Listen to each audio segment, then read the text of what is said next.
Okay, we'll continue.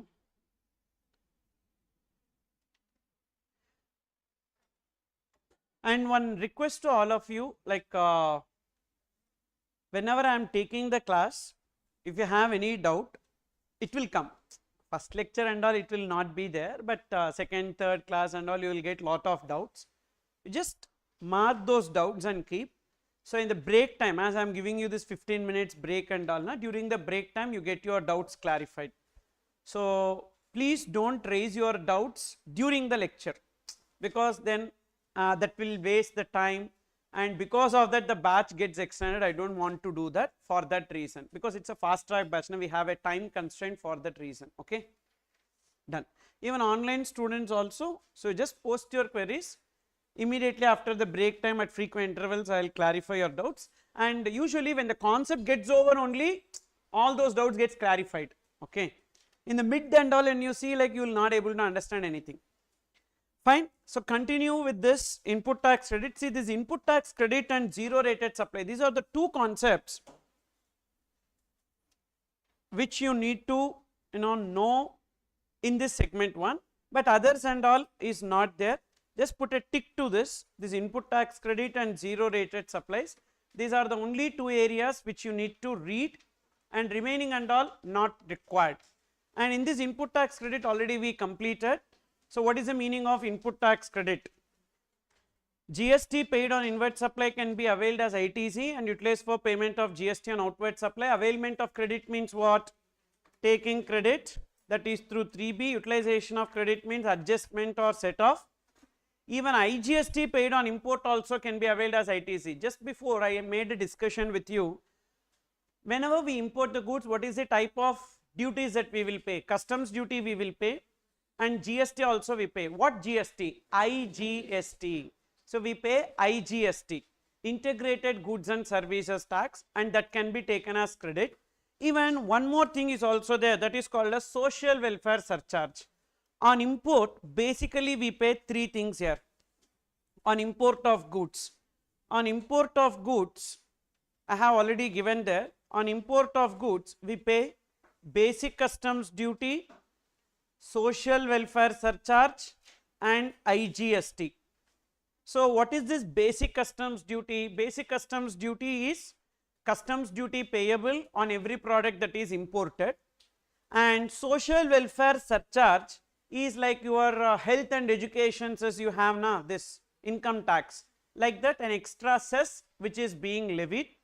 And IGST is to offset CVD and SAD previously which you used to pay. So now we are not paying. So this basic customs duty cannot be taken as input tax credit. Even social welfare surcharge also cannot be taken as input tax credit.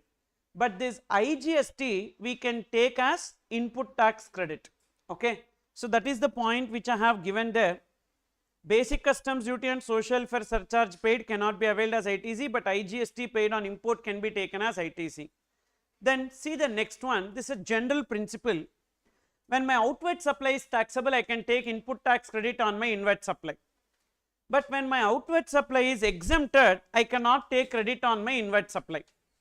What does it mean? Say I am selling two products, product X and product Y. Product X is taxable, whereas product Y is exempted. Product X related material what I am purchasing, I can take ITC. Why? Because product X is taxable. So whatever material that I buy for using in product X, I can take ITC, but product Y is exempted. So whatever material that I purchase for use in product Y, I cannot take input tax credit. Is it clear? And this one-to-one correlation, we don't have to bother in input tax credit. Whatever material I purchased, is it present in the final product or not? I don't have to check. If it is used in the course or furtherance of business, that is sufficient. For example, in costing you would have studied direct material, indirect material, like that. Direct material is something which is present in the finished product. Indirect material is used, but it may not be present in the finished product, like consumables, etc., which gets exhausted in the process. For example, to run a machinery, we buy some fuel, and to wash the machinery, we buy this cotton waste, etc. and all, these will not be present in the final product, correct? But even then we can take ITC with respect to that, because it is used in the course or furtherance of business.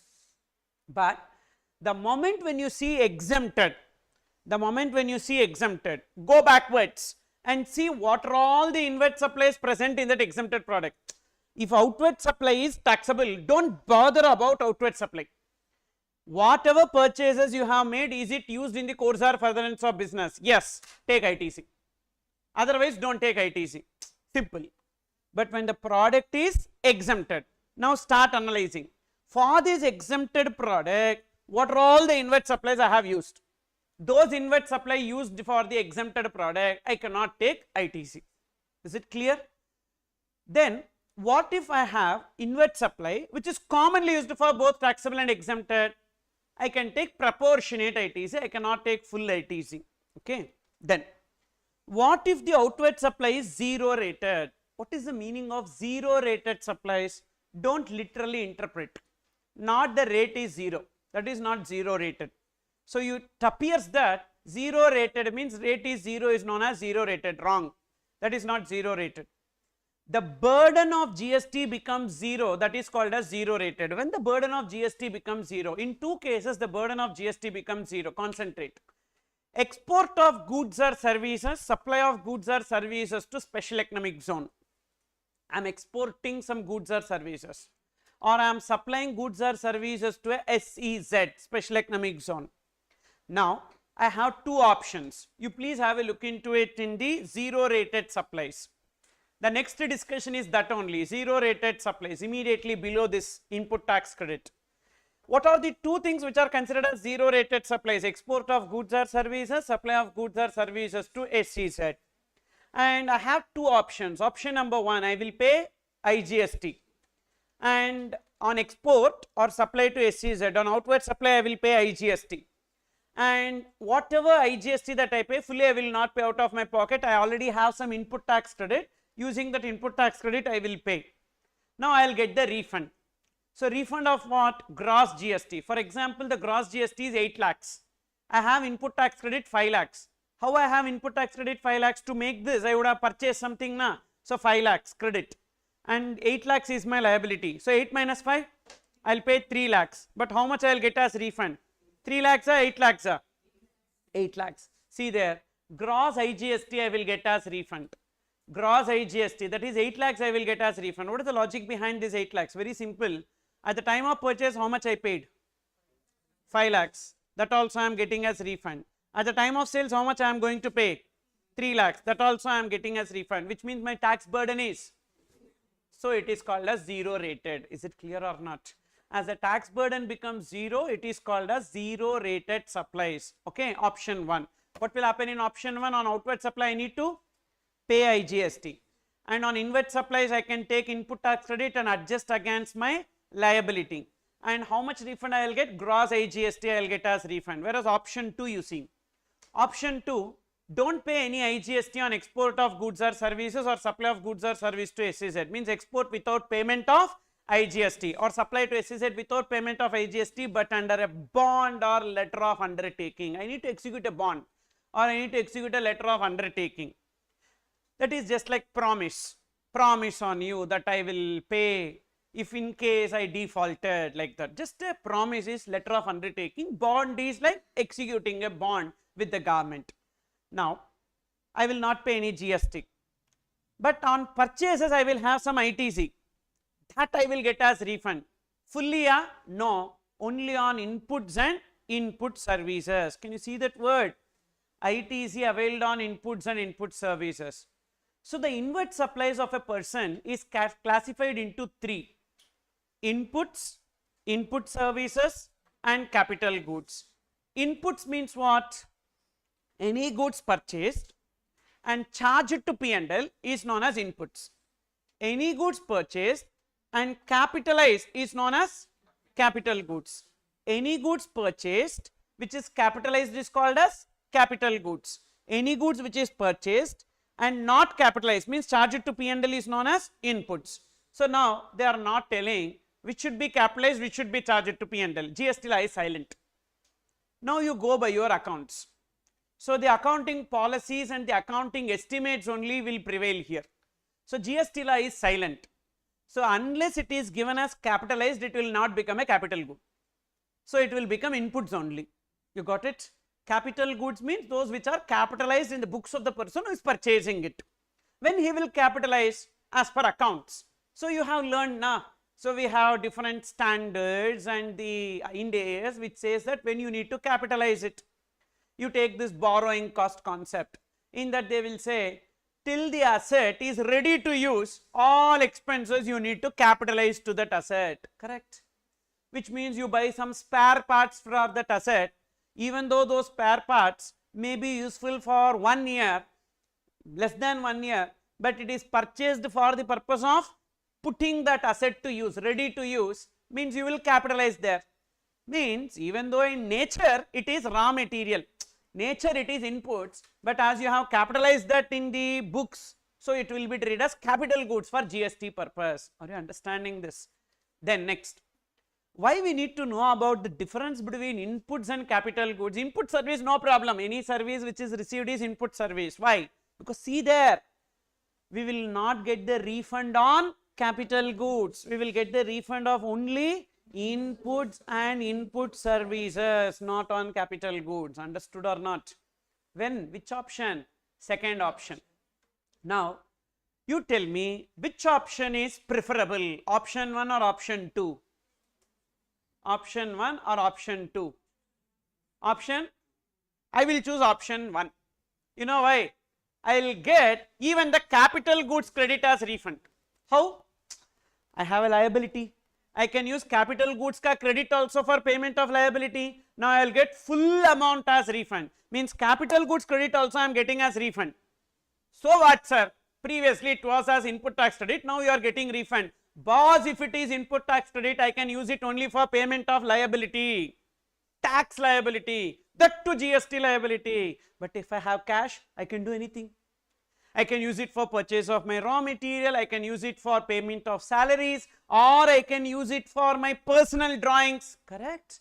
Anything I can do if it is in the form of a refund, because refund will be given to my bank account. They will not give refund to the ledger, they will give refund to my bank account. So I can do anything with respect to that. So I will definitely go for it. So if I have credit on capital goods, I need to go for option 1. Suppose if I don't have credit on capital goods, I will go for option 2. Why? On outward supply, no need to pay anything. Cash outflow is eliminated. Time value of money, because I have to pay, wait for the refund. This time value of money is involved. So I will definitely go for option 2, because no need to pay anything. Whatever already paid, I will get it as a refund. When? If I don't have credit on capital goods. If I have credit on capital goods, I will definitely go for option 1. That's why we have 2 options which are given here. Sir, can I follow these 2 options for the same month? Yes. Consignment wise I can decide. Shipment wise, transaction wise I can decide between option 1 and option 2. It's not like option 1 is opted in the beginning of the financial year will be applicable throughout the financial year. We don't have that. Shipment wise, invoice wise, I can decide between option 1 and option 2, which means in the same month I will have few shipments covered under option 1, few shipments covered under option 2, few invoice under option 1, few invoice under option 2. Is it clear or not? Now let's try to understand this with the help of some illustration. But before that, when my outward supply is 0 rated, can I enjoy the ITC on my inward supplies? Yes. There is no restriction. That's what in both the options we saw. Whether you pay GST or don't pay GST, you can enjoy the ITC. Now in this one twist is there, see. Concentrate. Sir, this pen is exempted, sir. This pen is exempted. If I sell in India, this pen will be exempted. To make this pen, I purchase some raw material. Can I take ITC on the raw material? Why? Because this pen is exempted, I cannot take ITC on the raw material used for making this pen. Correct? This pen is now exported. This pen is now exported. So it will become 0 rated. it will become 0 rated. Now for making this pen, I purchase raw material, can I take ITC? Understood.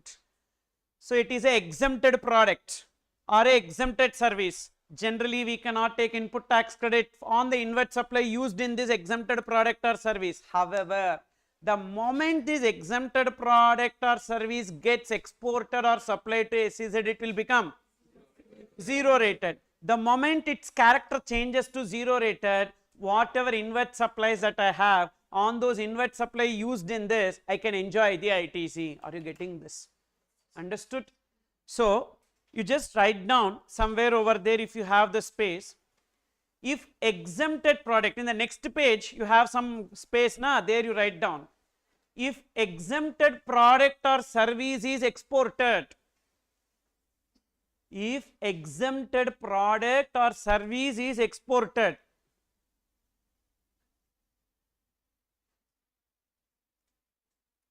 if exempted product or service is exported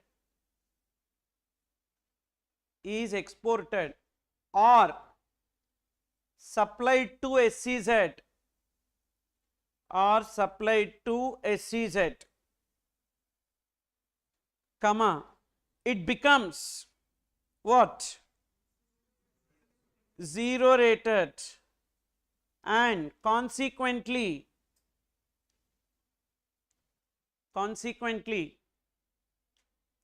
ITC can be availed on inward supplies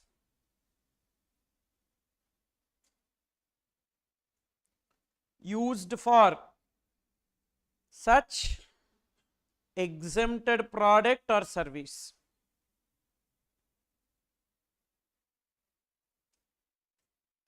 Got the clarity? Generally, if a product is exempted or if a service is exempted, we cannot take input tax credit on inward supply used in that exempted product or service.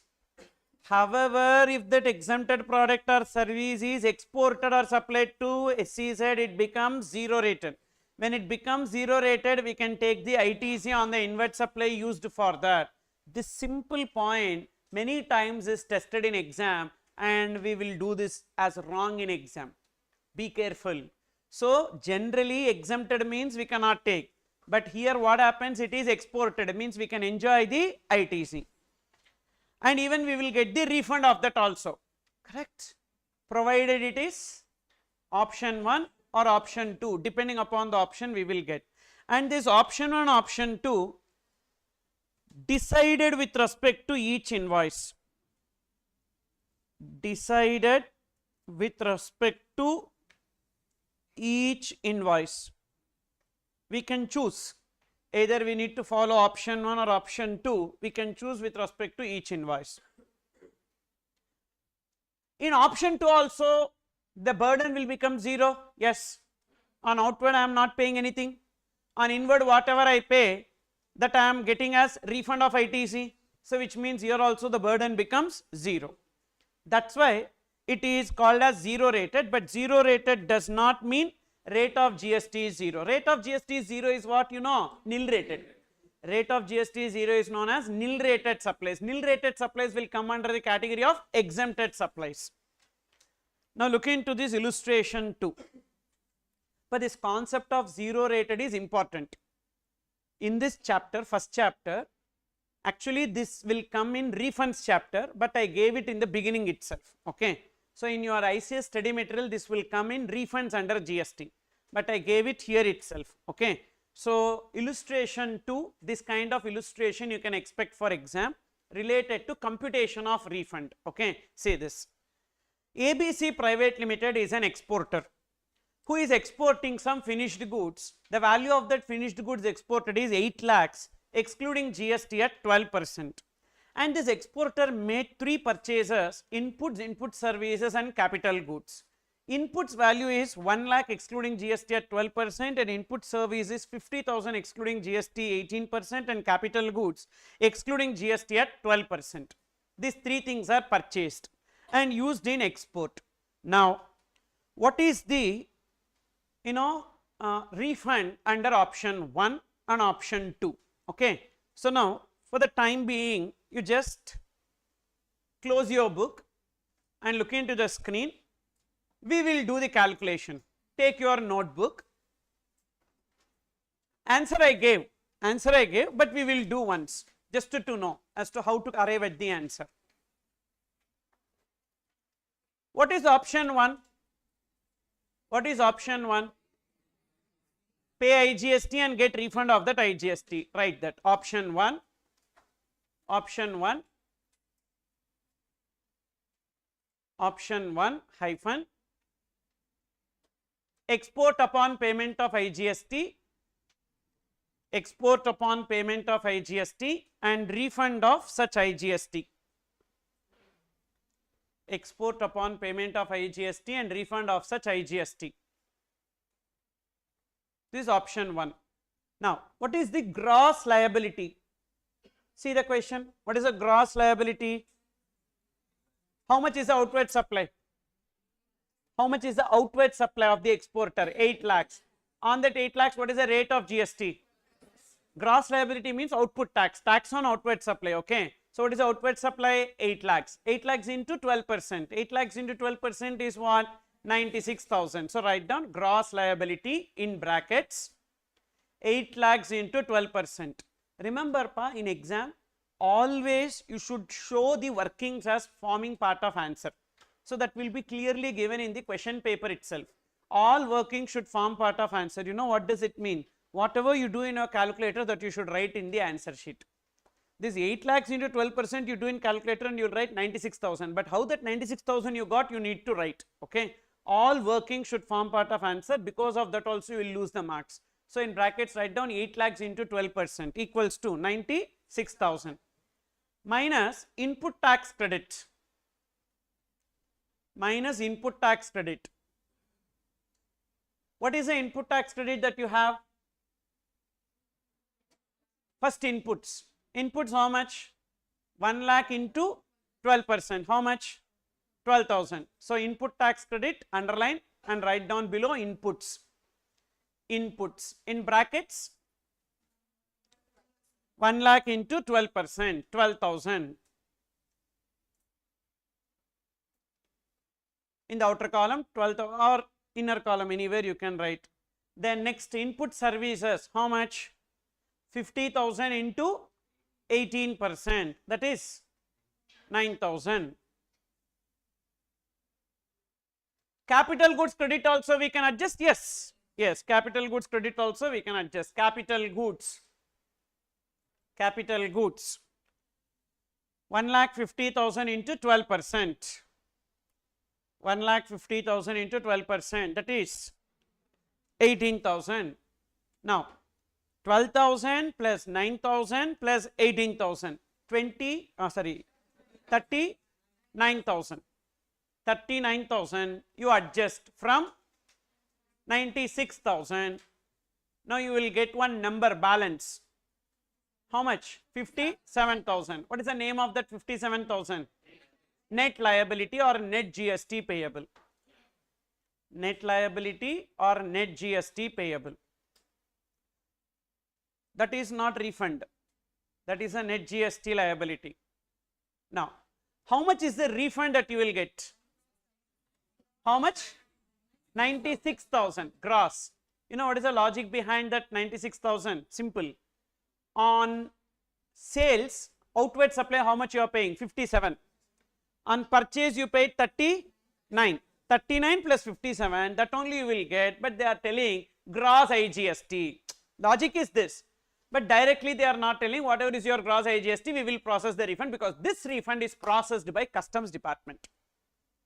This refund is not processed by GST department. How GST department will know whether you have exported or not? Boss, whenever you are exporting, where you need to take the goods to? Customs. And in the customs port or airport or land customs station, you will be exporting. So, customs officer, based on the shipping bill that you file, will process this refund. So, here we should not make any refund application under GST. This refund will be sanctioned by Customs Department. Write down below, refund sanctioned by Customs Department. How much? 96,000. So this refund who will sanction pa? By Customs Department.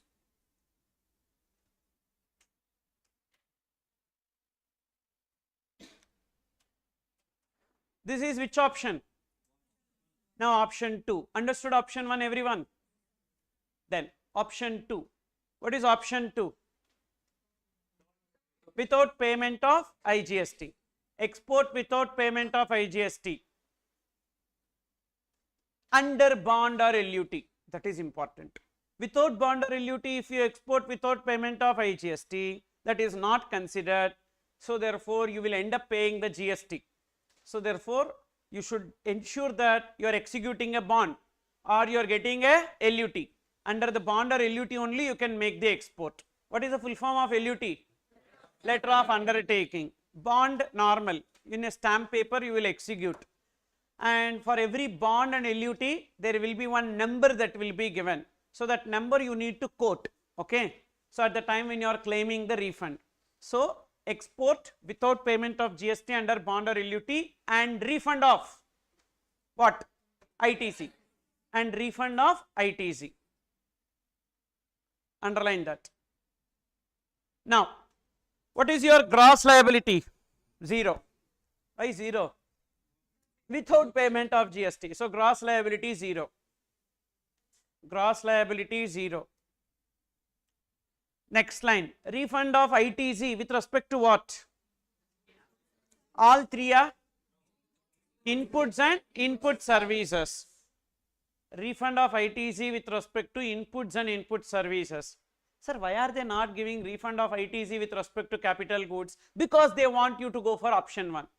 What is the advantage government gets when you go for option 1? Cash inflow. You understood? Cash inflow, pa. 57,000 rupees cash inflow they will get, and when they need to give you refund, whenever you are exporting, and thereafter you make application, and thereafter 60 days, this much time your money is with them. You got it? They can use it for many developmental activities and they will give you the refund. So it is good only, you understood? So that's why they force you to go for option 1. So how to create a force there? By giving option 2, you will not get some benefit. So you will go for option 1. You understood or not? Then refund of ITC with respect to inputs and input service equals to 21. How 21? Already you computed inputs 12,000 plus input services 9,000, right there. 12,000 plus 9,000, 21,000. Still, what is the balance in input tax credit after refund? 18,000, right there. Next line, balance in ITC after refund. Balance in ITC after claiming refund.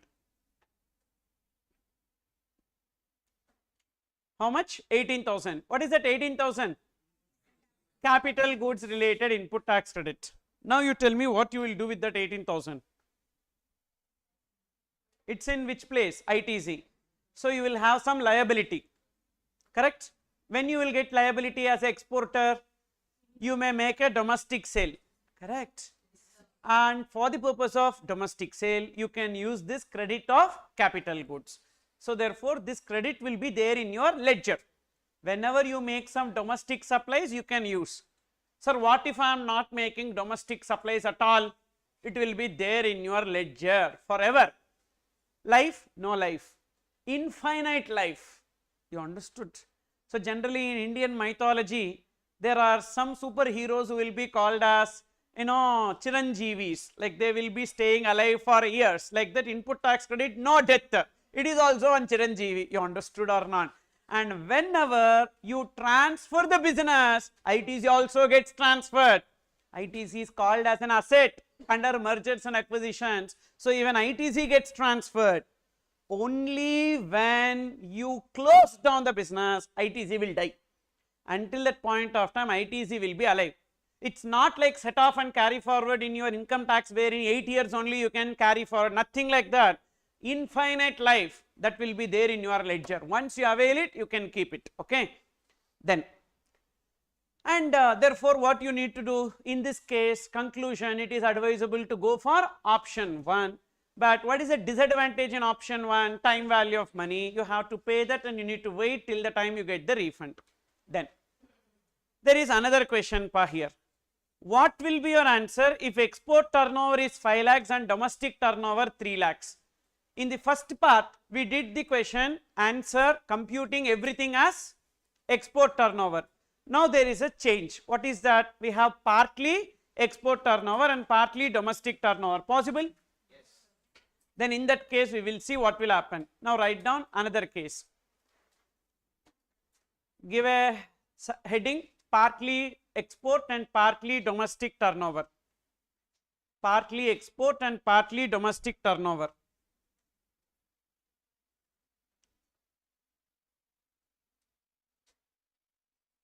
Now option 1, what is option 1? Pay IGST on export, export upon payment of IGST or pay IGST on export, anyway you write, and get refund of such IGST. Export upon payment of IGST and get refund of such IGST. Now what is a gross liability? Gross liability same because that 8 lakhs only we have division as domestic and export. So write down gross liability, below that next line domestic, gross liability, below that domestic, in brackets. What is the domestic turnover, boss? 3 lakhs. 3 lakhs into what is the rate? Same rate, 12%. 3 lakhs into 12%, outer column 36,000. Then next, export turnover, exports.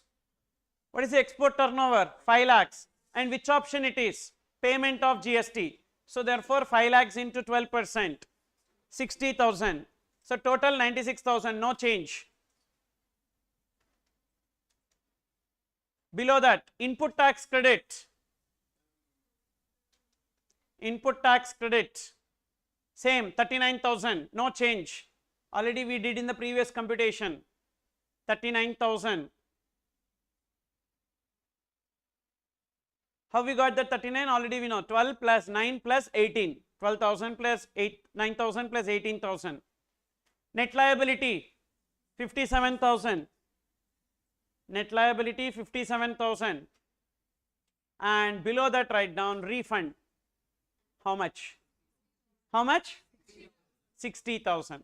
Why 60,000? On export, how much IGST you paid? 60,000. That much only you will get as refund. Refund sanctioned by Customs Department equals to 60,000.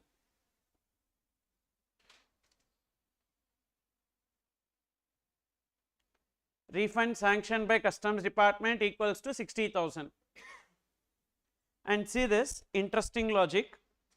You know how that 60,000 is arrived? Concentrate.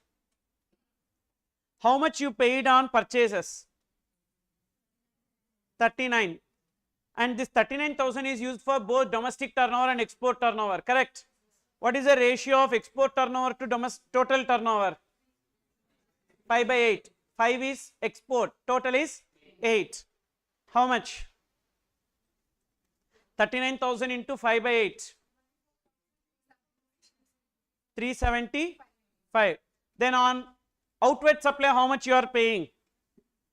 57,000. On 57,000, what is the proportion of export to total? 5 by 8. How much? 625. Total these two, 60,000. Now that's where they had said IGST on export they will get refund instead of giving this way, because this way and all if you do computation, people, common person cannot understand. So they are telling whatever is the IGST on export, that much you will get as refund. So therefore the logic behind is simple. On input tax credit 5 by 8 and on outward liability, net liability 5 by 8, that is 35,625. So this is what 60,000, which is nothing but IGST on export. Okay, but logic and all, no one will ask how the logic of IGST 60,000 is arrived and all in exam. For your reference only, I told you that I am talented, that I know the subject, I am proving. Okay, you don't have to learn about that. You know IGST on export, you will get as a refund. Okay, then next, listen, how GST, like customs department will come to know that we are paying this IGST on export, because this IGST we will pay at the time of export to GST department. How customs department will get to know this information? See this, in GSTR 3B table 1, in GSTR 3B table 1, we have to enter the details of outward supplies. This is a common mistake that a number of people are doing today, is that they will show this liability IGST on export 60,000 is there na, this they will show along with the regular liability, and they will show 96,000 under outward taxable supplies. In one line itself they will show table 3.1a they will show. But the problem is, if you show in table 3.1a, customs will not sanction the refund, the application will be stuck there, customs will not give 1 rupee refund also. So you need to separate that, where you need to show, see there, B, table 3.1b you need to show that 60,000 and GST, you got it. And in table 3.1a you need to show your regular liability. What is that regular liability? That 30,000, 3 lakhs into 12%, 36,000 is there na, that you need to show there. And whatever information that you have shown in table 3.1b will be pushed to the customs department, and customs department will be aware and they will be sanctioning the refund. So this, the moment you open 3b itself, this dialog box will come. So in the dialog box, see the wording what is given. IGST amount to be paid on export of goods or service outside India or to SCZ are filled under table 3.1b and not under table 3.1a or c.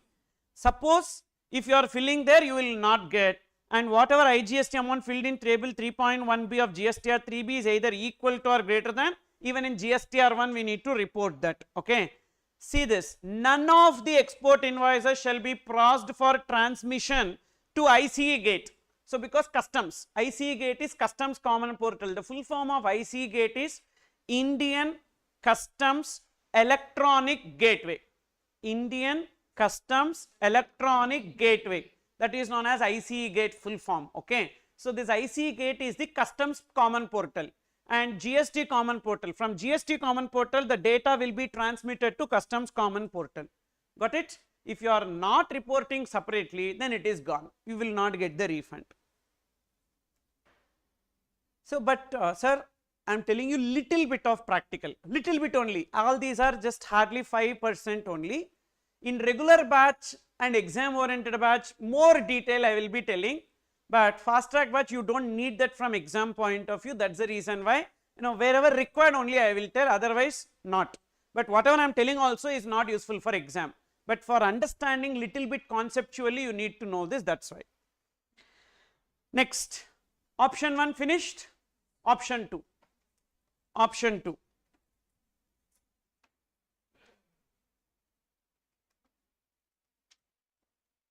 Option 2 is what? Export without payment of IGST, export without payment of IGST under bond or LUT and refund of ITC. Export without payment of IGST under bond or LUT and refund of ITC.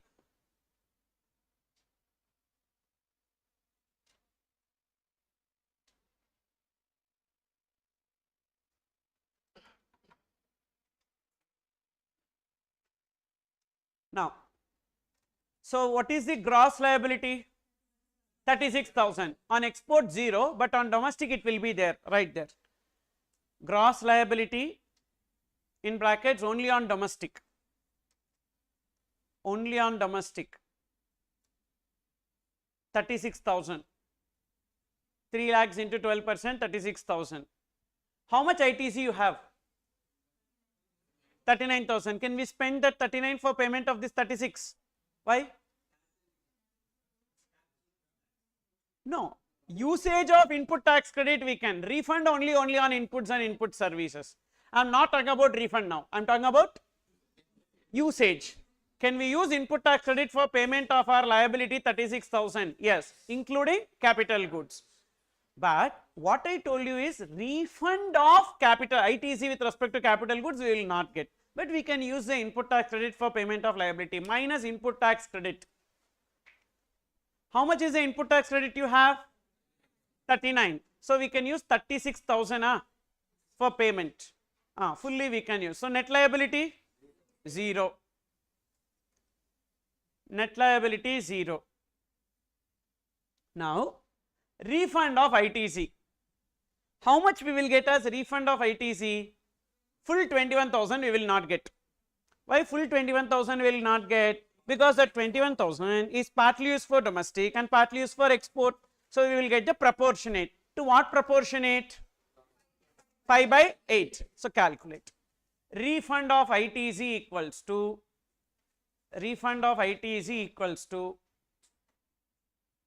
ITC on inputs and input services. ITC on inputs and input services multiplied with what by what? Zero rated turnover divided by total turnover. Zero rated turnover divided by total turnover. See, export don't write because even SEZ also we will get na. So zero rated turnover by total turnover. So what is the ITC on inputs and input services? 21,000 into numerator 5, denominator 8, 5 lakhs, 8 lakhs. 13,125. But this is the maximum refund. Refund as per formula. This is refund as per formula. But how much is the balance that you have in the ITC? 3,000. So 3,000 only you will get. Why? 39,000 you had. You spent 36,000. What is the balance that is there? 3,000. So you will get the refund only 3,000. So write down below balance in ITC before refund. Balance in ITC before refund. How much is the balance in ITC before refund? 3,000. How 3,000? 39,000 is the total ITC. Just now you spent 36,000 for payment of liability. So the balance is 3,000. Therefore refund equals to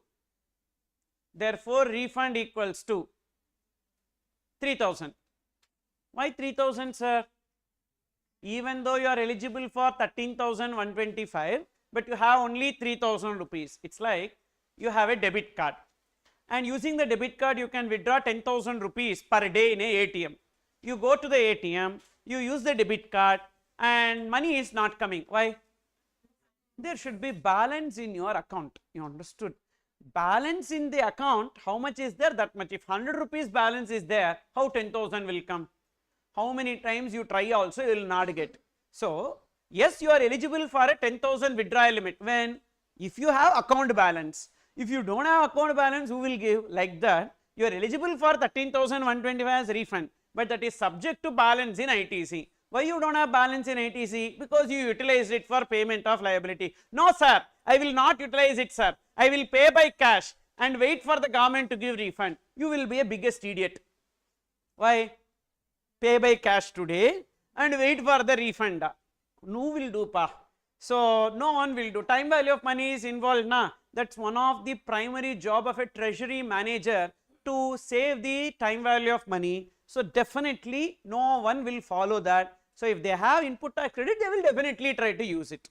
You understood this answer?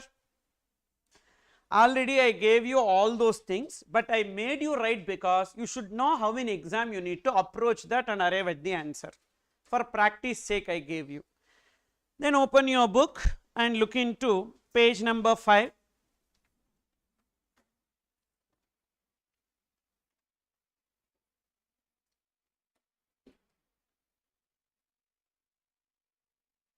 GST Council.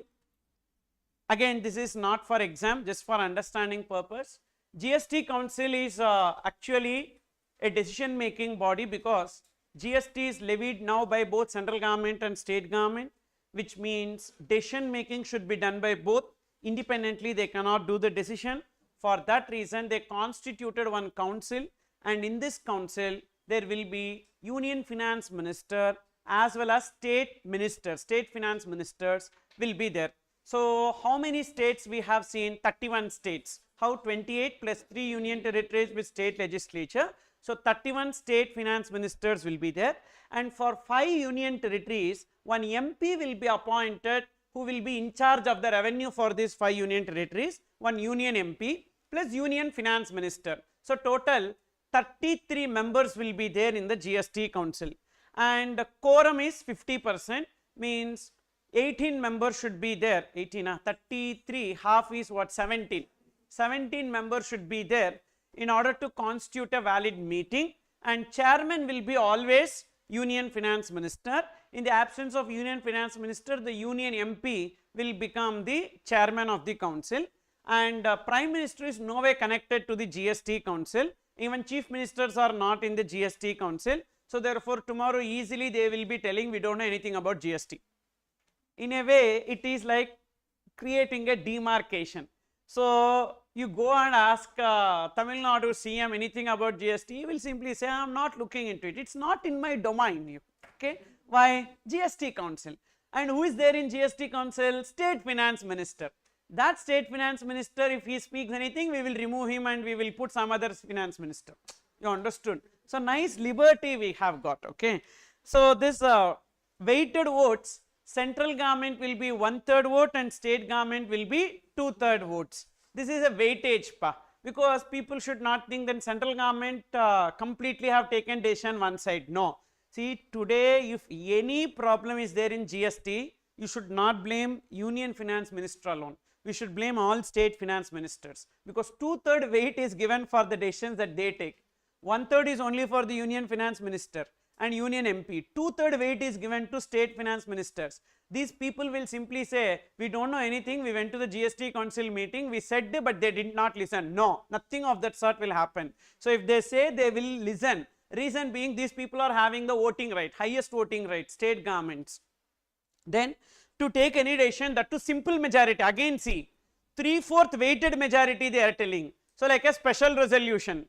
So 75% should agree, because otherwise you will say majority of the states are under the control of the ruling government, then whatever BJP says then everyone will listen. Not like that actually, because 75%, where 75% is with BJP, yeah? They don't have.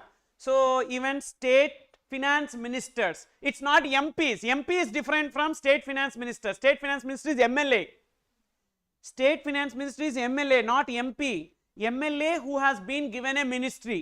Sometimes not being MLA also they will give ministry. Sometimes one time elected MLA also, because he is a legal heir, will become sports minister also. So possible. Okay. So that is what minister I am talking about. Okay. So ministers will be going, means they are purely state representatives. So in that state the central government may not be there at all. You take South India, where central government is there in South India? Nothing.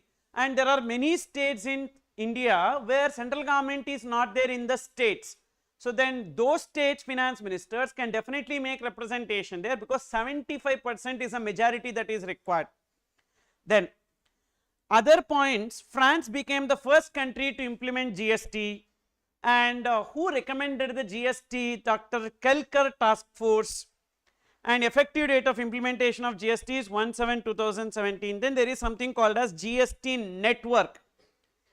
So GST network is the common portal of GSTR. That is, today any kind of communication between the government and the taxpayer is through the portal only. This portal acts as a single point of communication between the taxpayers, government and various stakeholders like banks, financial institutions and other parties. So this GST portal or GST network is a government entity, 100% government owned entity, which is established only for the purpose of providing IT infrastructure for smooth implementation of GST. Not smooth and all. So it provides information technology infrastructure for implementation of GST. It is referred to as common portal and provides service to whom? Taxpayers, central government, state government, banks and other stakeholders. it's a government owned entity, 100% government entity. In that 50% is owned by central government, remaining 50% is owned by the state governments. And basically what are the functions of GST network? It facilitates registration, payment of taxes, filing of returns, whatever returns we file, payment of tax, registration, claiming refund, that is all kind of interactions between the government and taxpayer will be through the portal only. So with this we completed segment 1, but in that segment 1 only one area which can be tested in exam, which will be definitely tested in exam, is that zero rated supplies, remaining just for understanding purpose. But from segment number 2 is important, which is there in syllabus, but segment 2 is an intermediate portion. So in your CA intermediate you would have learnt, but there are some changes from the time you have learnt to today, little bit of changes are there. Segment 2, which is talking about supply under GST. What is supply under GST? Means taxable event. Whenever supply happens, we need to pay GST. Where is this supply defined? This supply is defined under section 7 of CGST Act. Whatever sections that we are learning majorly will be of CGST Act only. In IGST Act, we have very few sections that we will be learning in charge under IGST, like that one chapter is there. You just see the index, charge under IGST, like that one chapter is there. In that chapter and place of supply chapter, in these two chapters only we will be learning IGST Act. In remaining chapters and all, it will be only CGST Act. So whenever I am telling about section number, it will be of CGST Act, unless otherwise I am referring to those two chapters. Okay. Now, section 7 of CGST Act talks about supply. You can see the overview of supply here. Supply is divided into 4 parts. Supply includes, supply excludes, and classification of supply into goods or services. 7(1)(a) and 7 subsection 3. Central government on the recommendations of the council can reclassify supply of goods into supply of service and vice versa. But this 7 subsection 3 is not applicable at present. Even from the beginning, they have not given any such thing. Please try to understand. First, an activity will become supply or not a supply, we need to see. For that, we need to refer to 7 subsection 1 and 7 subsection 2. Based on that, you know whether an activity becomes supply or not. Any activity for that matter, any activity or any transaction. For example, I am taking classes for which I am getting some money. Is it supply or not? We need to first check. So that we need to check based on 7 subsection 1 and 7 subsection 2. Once the activity becomes supply, the second aspect is classification of that into goods or services, because in GST we have separate provisions for goods and separate provision for services. Even though the law name is same, Goods and Services Tax Act, but we have separate provisions for goods and separate provision for services. So we should classify that. And once we classify that, accordingly the provisions we will see, like RCM or exemptions, etc. we will see based on that. But whenever we classify it into goods or services as per 7(1)(a), government is having power to reclassify. We classified an activity as supply of service. For example, whatever classes that I am taking now to you is supply. Why it is supply? Later we will see. It is supply. Is it supply of goods or supply of service? It's a supply of service. But central government can reclassify it as supply of goods, and supply of goods can be reclassified as supply of services and vice versa. But as on today, up to today, they have not classified anything. So this 7 subsection 3 is practically irrelevant. Okay. So you don't have to remember 7 subsection 3. What you need to remember is only 3. 7(1). What is 7(1)? Inclusions. 7(2). Exclusions. 7(1)(a). Classification of supply into goods or services. Now in that we will go to 7 subsection 1, inclusions in the meaning of supply. You can see total 4 clauses there. 7(1)(a), B, AA and C. Previously when you studied A, B, C was there, but this AA was added at a later point of time. Total 4 clauses are there. Read section 7(1)(a). Any activity in the nature of debts RLL. What is this debts RLL? D for disposal, E for exchange, B for barter, It's there, it's there, it's there, it's there. Don't write, it's there. First listen. D for disposal, E for exchange, B for barter, T for transfer, S for sale, R for rental, L lease, another L license. These activities, and you can see what are the meanings of these activities. You can see at the right hand side of the chart: disposal, exchange, barter, transfer, sale, rental, lease and license. Okay, disposal is a word usually used in the context of waste and scrap, or some assets which I don't need, it has a residual value which I am selling, then I use the word disposal. When we don't need something, when we don't attach much value to it, we call it as disposal, but disposal is also in a way sale only. Then what is the difference between sale and transfer? Sale is transfer of property in goods from one person to another person for cash, for deferred payment or any other valuable consideration. There are certain ingredients to constitute a sale. First there should be a contract, consensus ad idem, identity of mind. Somewhere long back in your childhood you would have studied Sale of Goods Act. What is the meaning of sale, like that? Okay, so those elements are present, then it will be called as sale. Then what is transfer? Otherwise than in pursuance of contract, if there is any transfer, we call it as transfer. So that can be relinquishment, extinguishment or succession, inheritance. In capital gains, the meaning of transfer you will be learning. Those transfers, everything will come, not necessary sale. For example, compulsory acquisition, like that you would have heard one term. What is it? Compulsory acquisition. I don't want to sell, but government will be coming and purchasing from me, correct? I don't want to sell, but I am forced to sell. It is called as compulsory acquisition. Now is it sale? No. In order to become sale, there should be contract and intention to sell. I don't have intention to sell, but even then I am selling, so it will come under a transfer. And you would have seen this word called as extinguishment of right.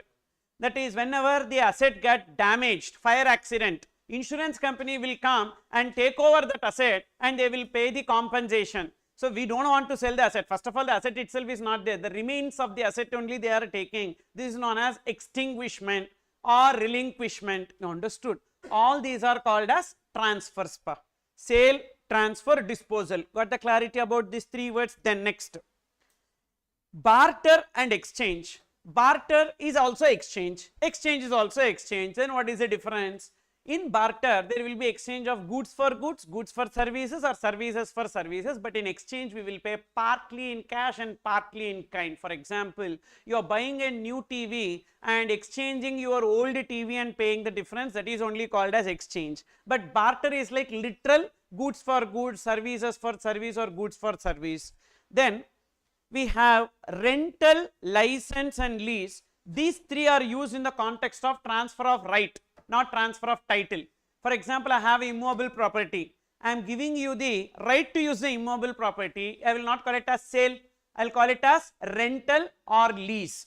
Whereas in case of license, license is in the context of intangible property.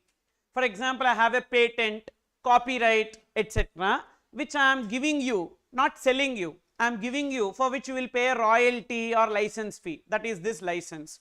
So should we remember this, sir? No, because these are some illustrative activities which will be covered under 7.1a. Apart from this, any other activity also may come under 7.1a.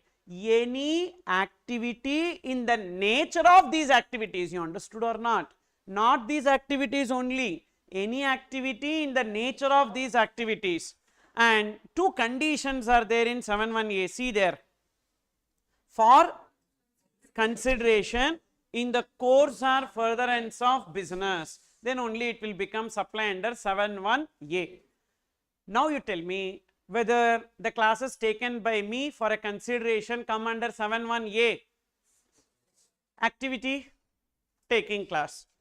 Sir, but it is not coming under sale, barter, etc. That's what. Any activity in the nature of those activities, but those activities are not relevant. Apart from that, any activity or transaction will come.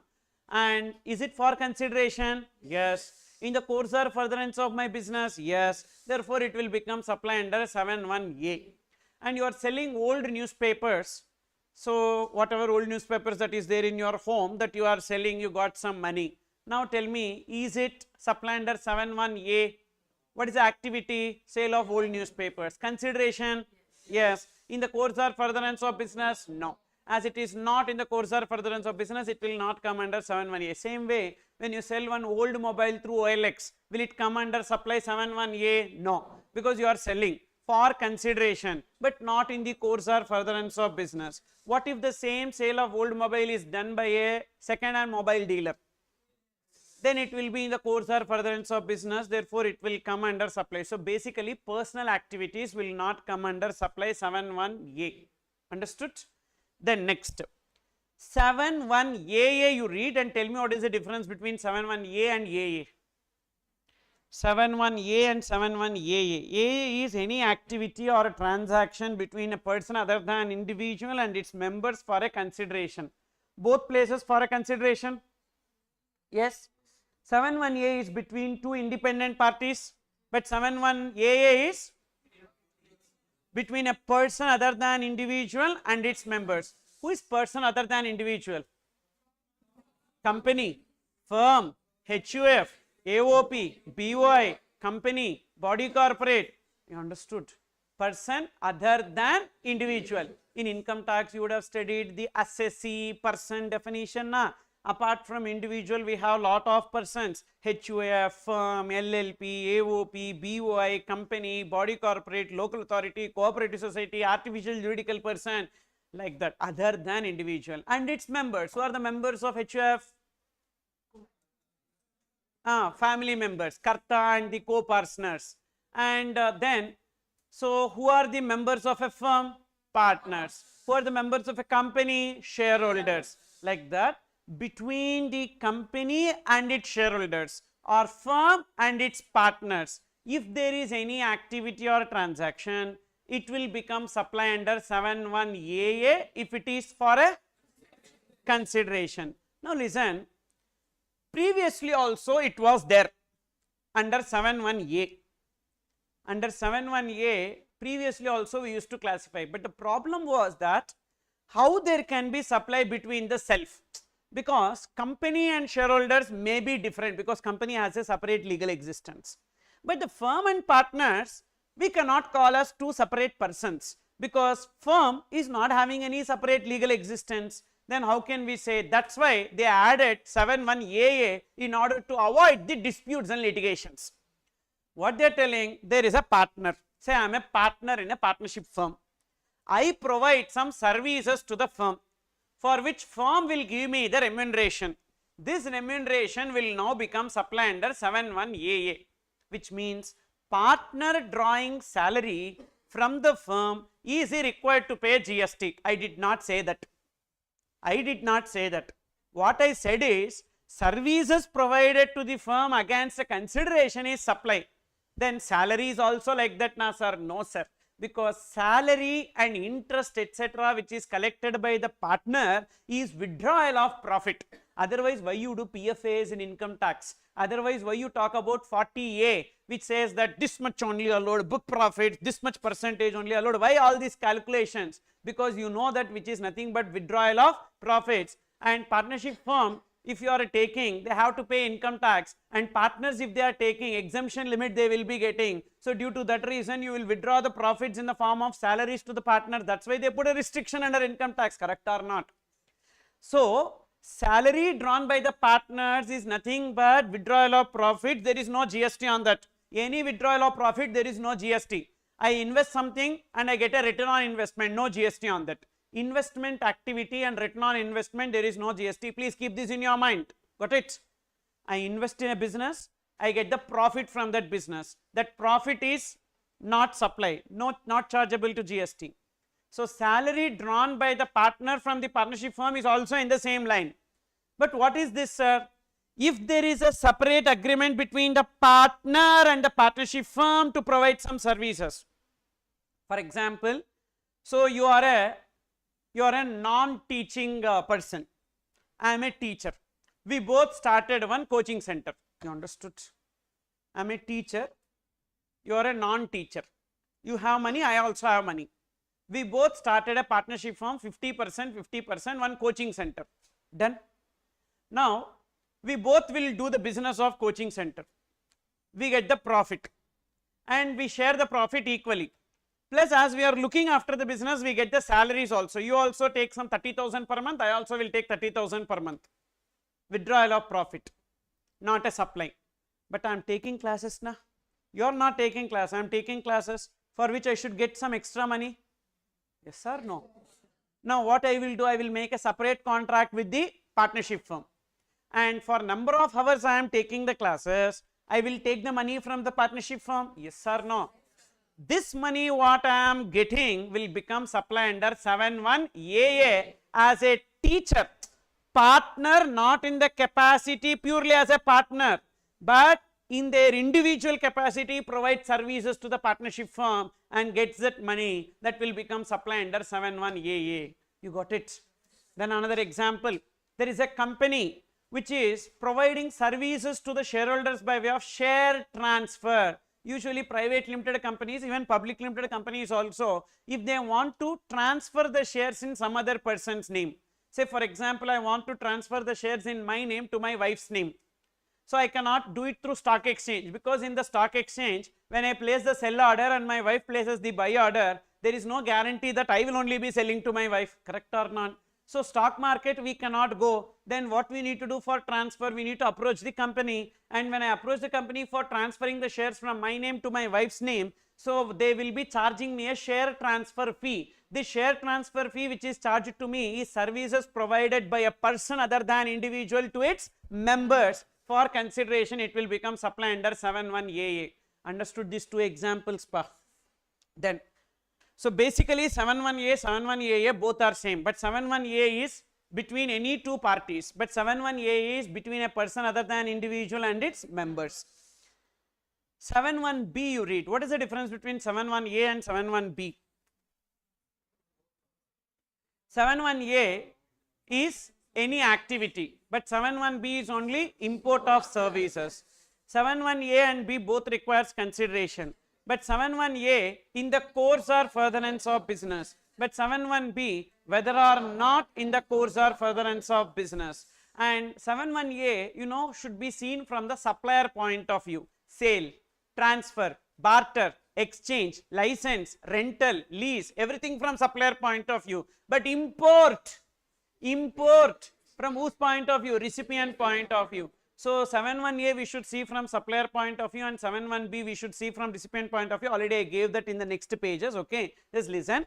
Therefore, you are importing the services. For example, you are importing this OTT services, Netflix or Amazon Prime, etc. On import of these services, are you paying consideration? Yes. Assume that you pay consideration, you will not watch everything through Telegram itself. So sometimes you will spend money also. So therefore it is import of service for a consideration. Is it in the course or furtherance of your business? No, that's purely personal. Perhaps you cannot put it in TV also sometimes. Therefore, it is import of services for a consideration, not in the course or furtherance of business. Even it will become supply under 7.1B.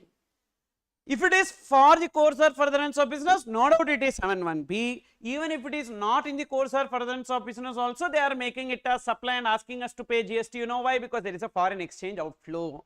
That's why they wanted us to pay the tax in this case. Whereas in 7.1A, why it is not covered? Because 7.1A in the course or furtherance of business, directly 7.1B they can say not in the course or furtherance of business. Why they are telling whether or not in the course or furtherance of business? Because 7.1A is from supplier point of view. So import of service will never come under 7.1A. Import of service will always come under 7.1B. So that's why whether or not, if it is in the course or furtherance of business or not in the course or furtherance of business.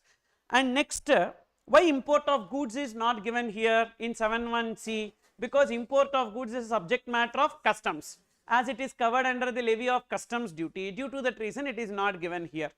Then 7.1C you read. Activities in schedule 1. There are some list of activities in schedule 1, even though not for consideration. So when you need to refer to 71C? When there is no C. When there is no C, refer 71C. What is that C? So when there is no consideration, refer 71C. That is the primary criteria. Don't blindly refer to 71C always. First there should not be consideration, then only you need to refer to 71C. And 4 activities we have in schedule 1. DRIP, D for disposal of business asset on which ITC is availed. What is that? I am purchasing an asset. On that purchase of asset I paid the GST and I took the ITC of that. This asset I am disposing of without any consideration. Example, I purchased an AC and on purchase of AC I paid GST and availed as ITC. Now that particular AC I am disposing of without any consideration, means I gifted it to one orphanage or one old age home, etc. Is it supply or not a supply? It is supply under 71C. Why? First, is it asset, business asset? Yes. ITC availed? Yes. Disposed of? Yes. For consideration or without consideration? Without consideration. It will become supply under 71C. But in 71C, disposal of business asset, nowhere they use a word in the course or furtherance of business. Check there. They said the word disposal of business asset on which ITC availed, but nowhere it is given that it should be in the course or furtherance of business. Understood? And what is the meaning of that? Disposal of business is asset in the course of business. Whatever example I gave you is not in the course or furtherance of business, orphanage or old age home. What is that in the course or furtherance of business? Suppose to my employee if I am giving, it is in the course or furtherance of business. Why? As an employee welfare I am giving. Usually lot of software companies follows this. So laptops and all they will replace for every 2-3 years. 60% na depreciation on laptops. Income tax. What yaar? Section 32. Laptop block of asset depreciation is 60%. Okay. 40 not 60. Oh. So 40%, let it be. 3 years over na. Thereafter it is negligible value. Now what they will do? They will replace. Yes, many companies will replace. When they are replacing, what they do with the old laptops? They will be giving it to their employees. And free. Employees freely they will be giving, because if they sell also they will not be fetching much value on that. So they will give it to their employees for free. And these employees will be giving it to their kids or to their relatives and all, they will be giving it for free. Now in this case, disposal of business asset on which ITC availed, but that disposal is in the course or furtherance of business. Or maybe as a part of CSR also they can do something, then it will also be in the course or furtherance of business. Or voluntarily also they can do, not in the course or furtherance of business. All these things don't see. Is it disposal of business asset on which ITC availed? Yes, it is supply under 71C. What if ITC not availed on that business asset? Then it is not a supply. Example, I am purchasing a car. At the time of purchase of the car, I cannot take ITC. Why I cannot take ITC at the time of purchase of the car? Because it's a blocked credit. There are some inward supplies on which I cannot take ITC, that is known as blocked credits. So therefore this car is a blocked credit in this case. At the time of purchase of the car I have not taken any ITC, but in the name of the business I purchased the car. After some 5 years or 6 years I am transferring this car to one person without any consideration. Now will it become supply under 71C? No. Why it will not become supply under 71C? Again see there. Is it business asset? Yes. Disposal of business asset? Yes. On which ITC availed? No. We have not availed ITC, consequently it is not a supply. Understood? Then what if I purchased a car, ITC not availed, that car I sold for a consideration? Will it become supply? Yes. I should not refer to 71C because there is consideration na. When there is consideration I need to refer to 71A. So as per 71A it is for consideration, so it will become supply. Got it? Then one more example, you answer this. I am manufacturing shampoo, okay, hair shampoo, hair oil I am manufacturing. And this shampoo and hair oil, if you apply, you will not have any hair loss problem. Only a person don't have it will know the worth of it, okay. So therefore, So this hair oil and hair shampoo, if you apply, you will not have hair loss problem, okay. So I am purchasing some raw material for making this. And how to promote this product? So we cannot do big branding and all for this. We have lot of YouTubers, so who post every shit. In that they will also speak about this. Suddenly one person will speak, you know, I applied this hair oil like that and all. Context itself will not be there, but they will be talking about this, okay. And this hair oil I applied like that, paid promotion, okay. This paid promotion I will do and I will give it free first. First I have to give it free. Free means our people will drink penile also, okay. So therefore free, people will stand in the queue and they will purchase this shampoo and hair oil. So because I saw one video, this Rameshwaram cafe, like that one hotel is there, which is a Bangalore based restaurant, and they became so popular in Bengaluru, and lot of joints, food joints they have, and they sell ghee in the name of dosa and idli.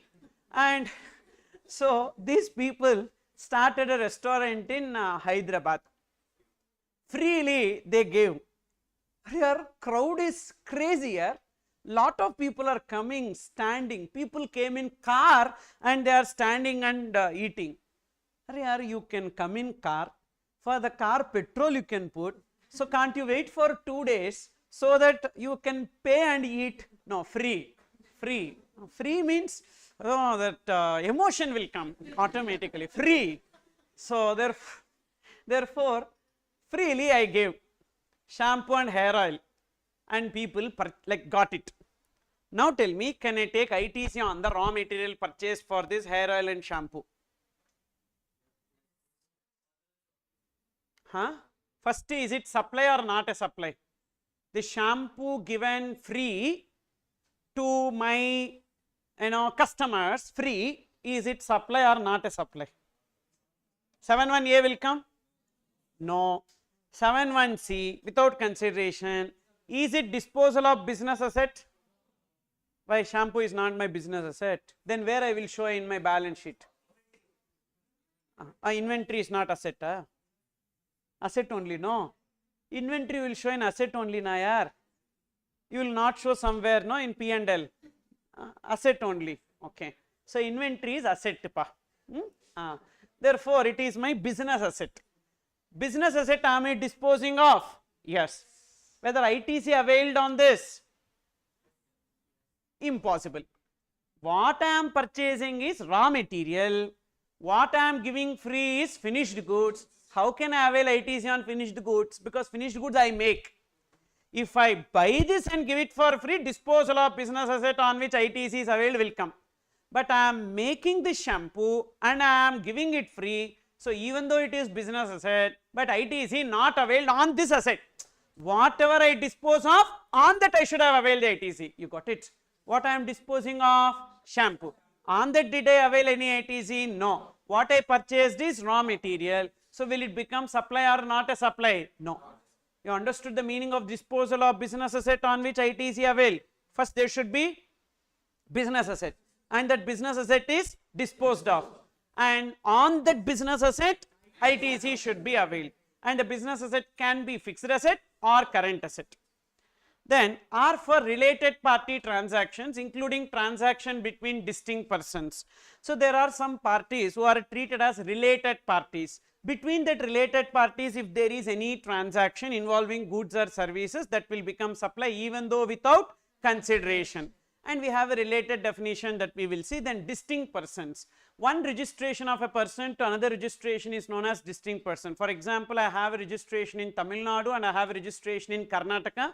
These two registrations are treated as transaction between distinct persons. If there is any activity between them, even though without consideration, it will become supply. For example, head office or a factory in Tamil Nadu and a depot in Karnataka. Factory to depot, they will be transferring the stock. Will it become supply? Yes, even though without consideration. So what is the disadvantage of this? Stock transfers, branch transfers, etc. and all will become supply and chargeable to GST.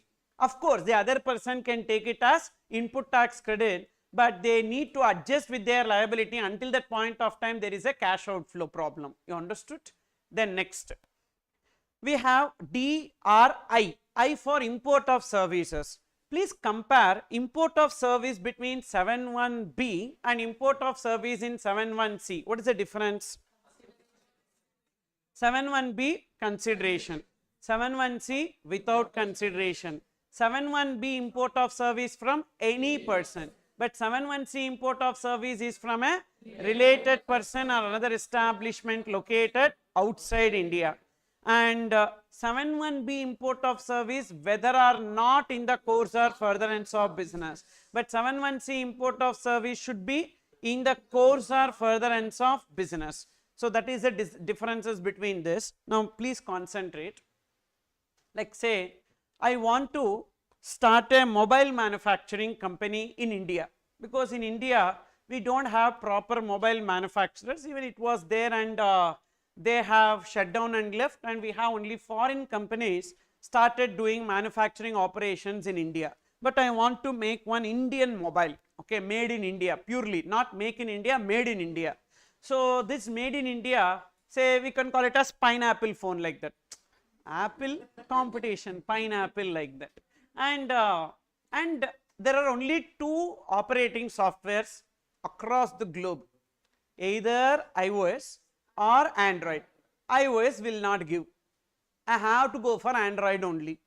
And when I ask for Android, Google will tell, Google is the owner of Android, na?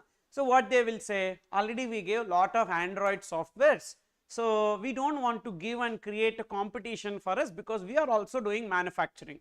That's why if you see, new companies are not coming. So why new companies are not coming? Because so Google put lot of restrictions, and I wanted to release this phone.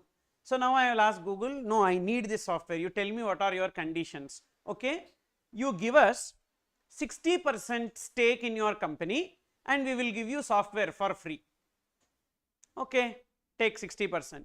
60% equity I am giving to them, and out of profits I have to share 60% with them. It's okay, 40% profits is enough for me, and because profit after deducting all expenses only, na, so I am ready, because I am getting the software for free and I will get it. Now import of service from a related person, holding subsidiary, related person, for consideration or without consideration?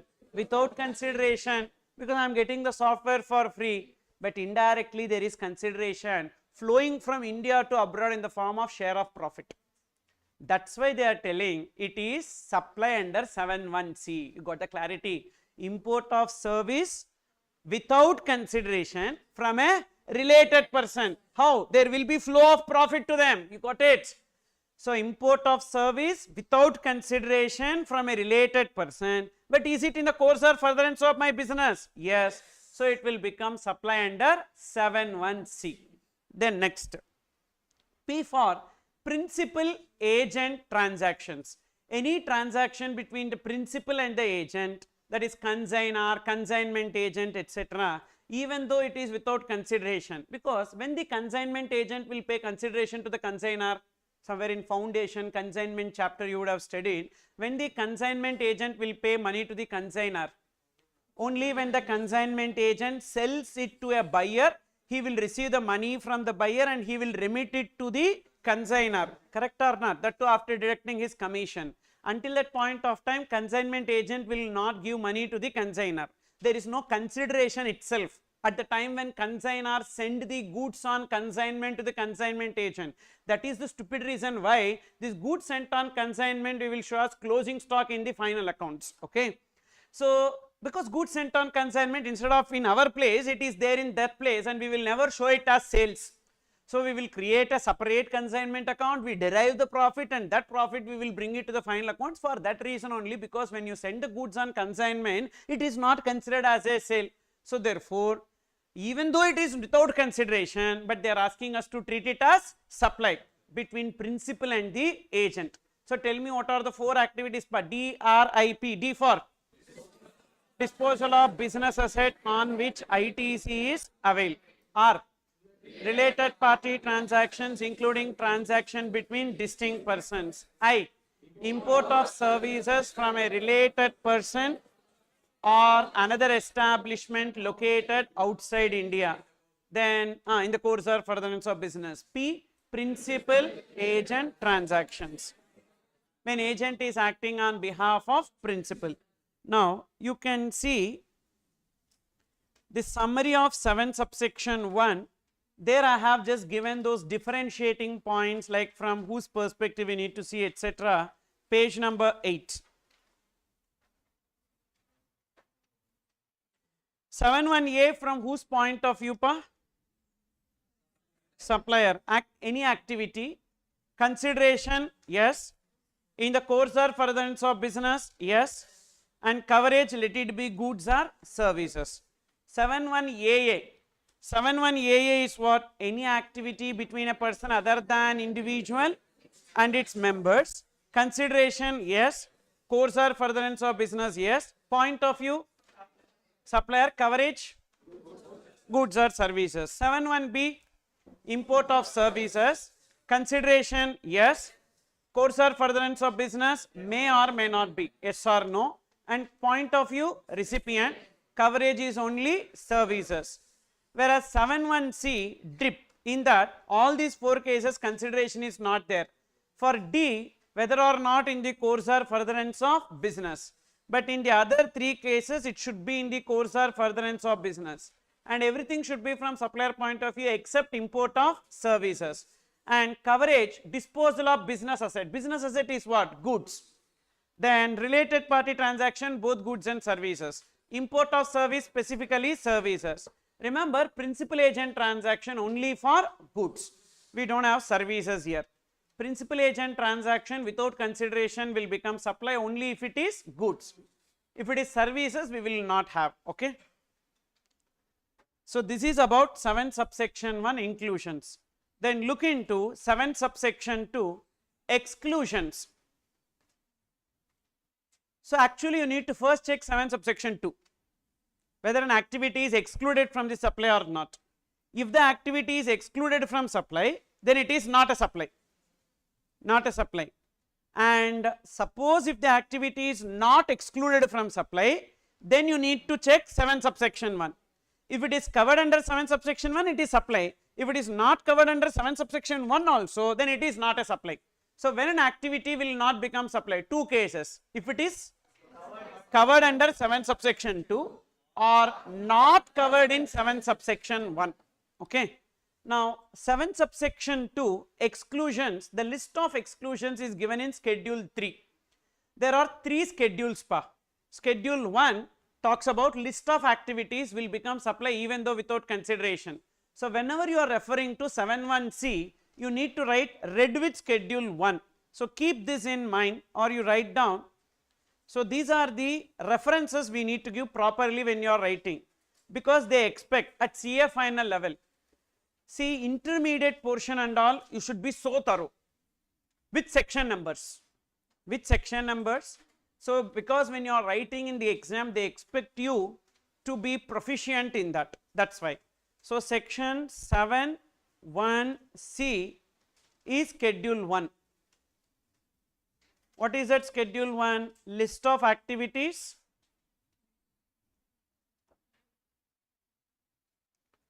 constitutes supply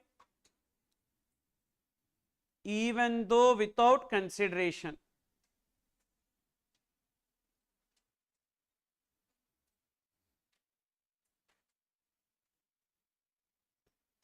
List of activities constitute supply even though without consideration. That is 7.1c. Then section 7 subsection 1 capital A,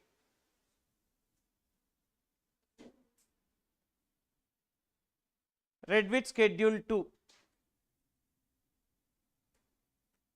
7.1c read with schedule 1. 7.1 capital A read with schedule 2. What is this? Classification. Classification of supply into goods or services. Into goods or services.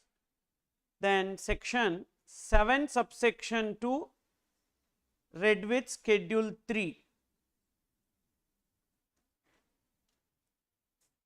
What is this? Exclusion from supply. So whenever you refer to 7(1)(c), right, read with schedule 1 of CGST Act. 7 subsection 1A read with schedule 2 of CGST Act. 7 subsection 2 read with schedule 3 of CGST Act. Like that you should write in the answer. Okay. Then, so look into the activities. The list of activities you can remember with a keyword spelled slow. S for sovereign functions of government.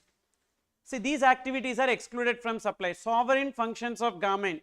What are the activities of government which is covered under supply and excluded from supply? See there, all activities of government is excluded from supply except 4. Means 4 activities are covered under supply. What are they? First is government a person under GST? Yes. Government is also a person under GST because government, central government, state government is not a person under Income Tax Act, because income tax, the person who pay the tax will bond the incidence of the tax also. But in indirect tax, the one who pay the tax can in turn collect it from the next person. For example, you take Indian Railways. Indian Railways not required to pay income tax, but Indian Railways is required to pay GST.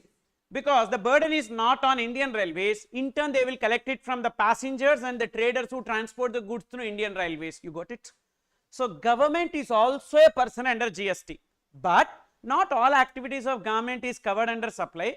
Only few activities are covered under supply. What are the 4 activities? Please see the list there. Number 1, Department of Post. Examples: Speed Post, Registered Post, Express Parcel Post, Life Insurance Services, Aadhaar enrollments, etc. So these activities are done by the Department of Post. And then number 2, transportation of goods or passengers. Example, Indian Railways or roadways. Lot of roadways we have not transportation. State government owned a transportation sector, and even some goods also they will be transporting. So that is coming under transportation of goods or passengers. I am talking about government doing transportation of goods or passengers. Number 3, airport or port. Is airport owned by government? Yes. Yes, airport is owned by government, but some airports they are privatizing, but airport is owned by government. Port is owned by government, and airport is under Airport Authority of India, which is under Ministry of Civil Aviation. Port is under Port Trust of India, which is under Ministry of Shipping. So therefore these 2 are covered under government. So now whenever they allow the airport and port to be used by the shipping companies and the airlines, they collect some rental na. That rental which is collected will be coming under supply. That is services provided by port or airport. Then 4th one, services provided by business, services provided by government to business entities. So these are the 4 activities of government which is covered under supply, and all other activities are excluded from supply. Now I will give you an example. You tell me, is it covered under supply or not? Say I want to take a metro connection to my building. For that purpose I get the connection and I pay metro charges to Tamil Nadu Water Supply Board, Metro Water Supply Board.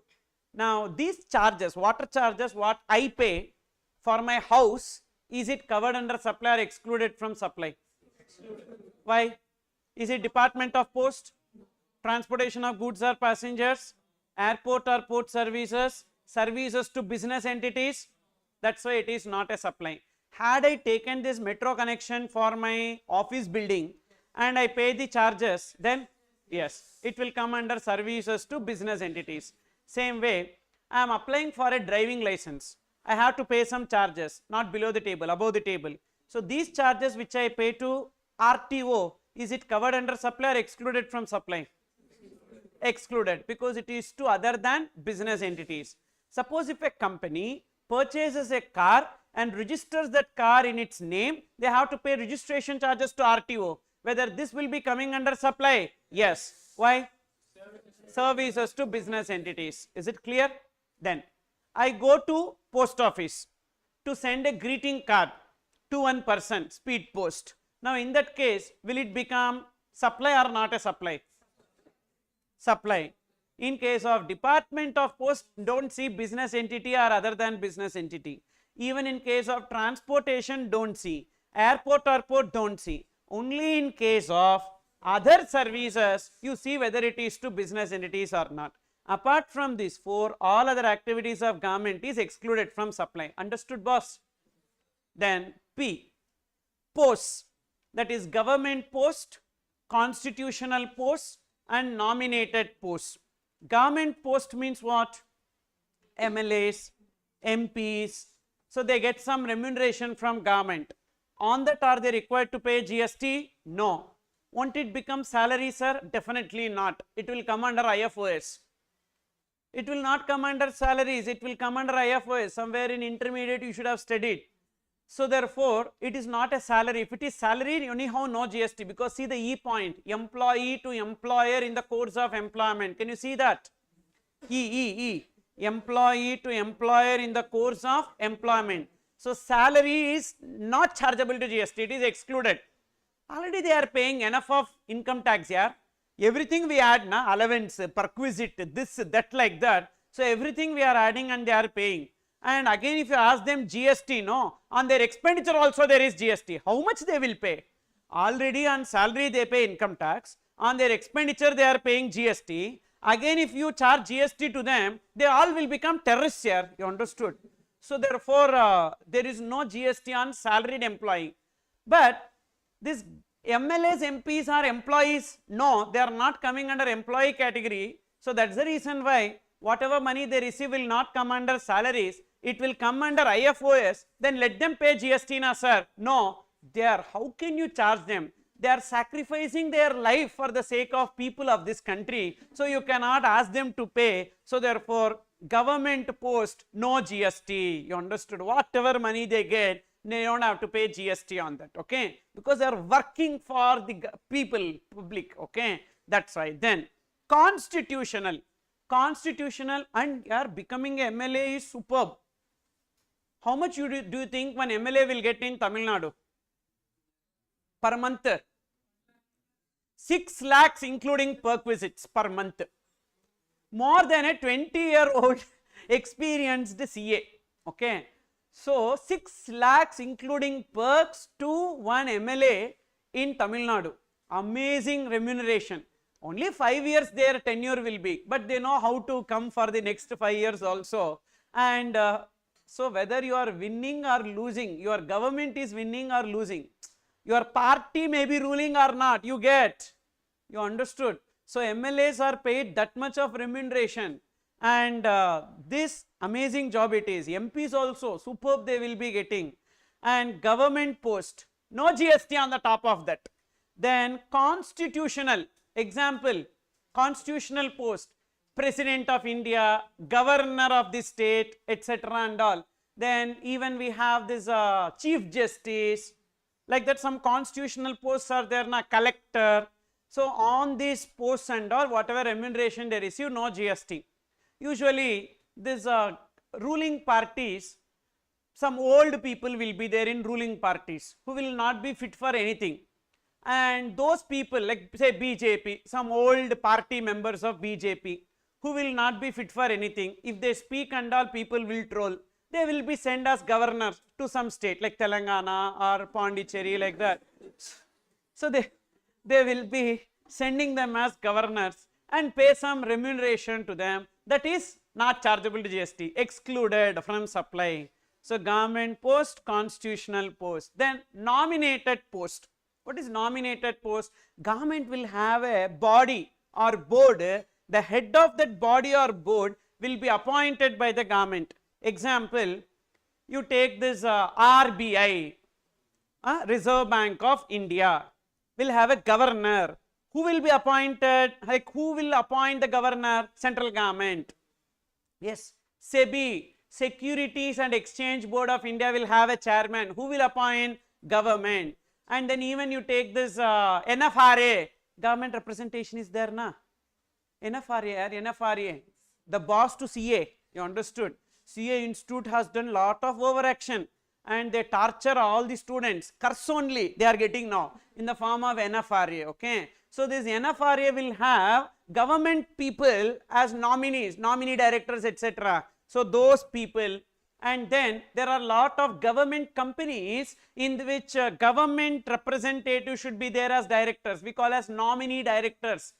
Like we have now this Tamil Nadu Paper Board Limited, like that. So in this nominee directors, all those people will be paid remuneration by the government, and this money received by them will be excluded from supply. Even this CBI is there na, Congress Bureau, sorry, Central Bureau of Investigation. So the CBI will have a director, the director will be appointed by the government, and again whatever money they receive, this is nominated post, okay, excluded from supply. Then A, actionable claims other than HC block, this is the latest amendment pa.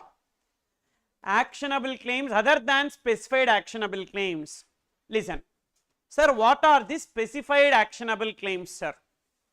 Previously, we had lottery, betting, gambling. These three were covered under supply, all other actionable claims were excluded from supply. Please concentrate, this is one amendment. Listen, what happened is that, so finance minister spoke to the Council of Ministers in GST Council. We badly need money. Why? We are planning to abolish income tax in future. As much as the revenue that we can generate, we should generate in GST. And then we need to go to the people and tell that if we win this time, so we want the income tax to be abolished. It's a nice idea. So direct tax portion will come down to some extent, okay. So international taxation, corporate taxation only will be there. Nice idea only it is. And so they want to really, that is the mindset. Aur ek bar Modi Sarkar, this will happen, okay. So because that is their agenda, and it's going forward, nice idea only. Because why individuals and all should suffer? So let the corporates pay income tax, let the international taxation be there, etc. But GST revenues needs to be increased, and for that various suggestions were asked, and lot of people said that these gaming companies are many, like gaming companies are there, they are minting money, they are not properly paying taxes, like this Dream 11, online Rummy Circle, so lot of gaming platforms. Why they are not paying tax? Because long back one Supreme Court judgment was there that if there is a game of skill, it will not come under gambling or betting. If it is a game of chance, it will come under gambling and betting, like that one judgment was there. Now this Dream 11 thought that the Dream 11 betting and all is a game of skill. Okay, no, they thought that way. So they did not pay GST. What they said is that it's a game of skill. So as it is a game of skill, so there is, it will not come under betting and gambling, because previously it was lottery, betting, gambling. So it is not coming under gambling or betting, so we don't have to pay GST, even though we say it as betting platform, but it is a skill, using mind only we can play. Actually, I will agree with this to some extent, because I also play Dream 11. I don't know anything about the IPL, okay. I don't know about the performance of any player and all. And one particular match, it was between CSK versus KKR, okay, Kolkata Knight Riders. I don't know who is playing what also. And we know few names repeatedly we will be hearing. So I selected them and all. Unfortunately, that match, so Dhoni got duck out, I think, duck out of 1 run. No. And whatever players I selected that match, they did not perform. I spent 2,000 rupees and joined in one pool, okay. One gaming pool will be there, wherein some 100 people will join by spending 2,000 rupees, and the first person will get one prize, second person will get some prize based on points they will be giving, and I did not get 1 rupee also, okay. So therefore this 2,000 rupees is lost for me, means really I don't have the skill, so I did not earn the money. So in a way it is correct only. And to avoid this kind of dispute, government made a change. They are telling whether it is game of skill or game of chance, you need to pay GST. Game of skill or game of chance, it will come under gambling and you need to pay GST. And they served 40,000 crores of tax demand to Dream Level. 40,000 crores of GST demand. Okay, not 1 crore, 2 crores, 40,000 crores.